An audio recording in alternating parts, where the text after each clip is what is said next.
La prière sincère et la décision de rechercher Dieu ouvre l'intelligence, illumine la pensée, apporte la transformation mentale. Qu'est-ce qu'on entend par la transformation mentale? C'est une loi selon laquelle toutes les réalités de ma vie se manifestent en fonction de la qualité de mon système de croyance. Vous savez, il y a des gens qui ont la manière de croire floue.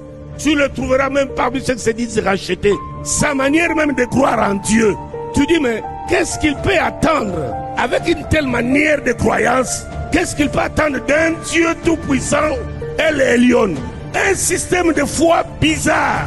Tu dis, il croit au mysticisme, il croit au monde, même sur le plan humain, de l'intelligence. C'est pour cela que tu dois faire très attention. Il y a des choses que tu ne peux dire à personne d'autre. Numéro 1, à cause de sa spiritualité, qui est générée par son mauvais système de croire en Dieu. C'est l'une des raisons pour laquelle Abraham a caché les sacrifices d'Isaac à Sarah. Parce que le système de croyance de la femme ne voyait pas un Dieu demander les sacrifices d'un être humain.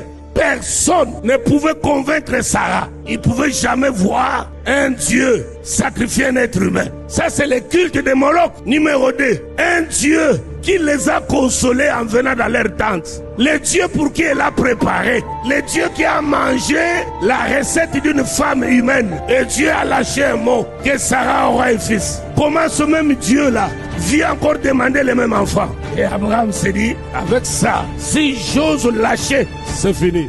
Il a gardé. Regarde son système de croyance. Il dit au serviteur, restez ici, je pars avec l'enfant et nous reviendrons. Qui lui a dit qu'il reviendrait? Son système de croire en Dieu.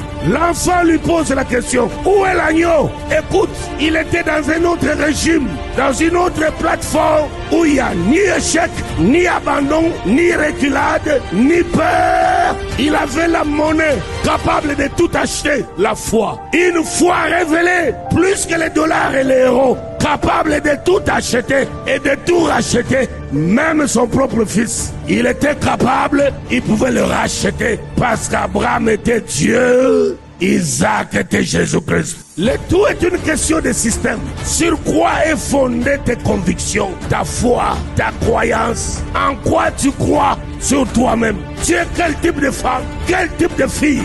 Tu crois en quelle espérance? Surtout en quel type d'espérance? Si ton système est bien rodé, tu resteras inébranlable dans tes convictions. Que les gens te haïssent, qui te refusent, qui te rejettent, tu restes là. Parce que ton système est posé sur des bases solides. Tu n'envisages pas autre chose que ce qu'il y a là.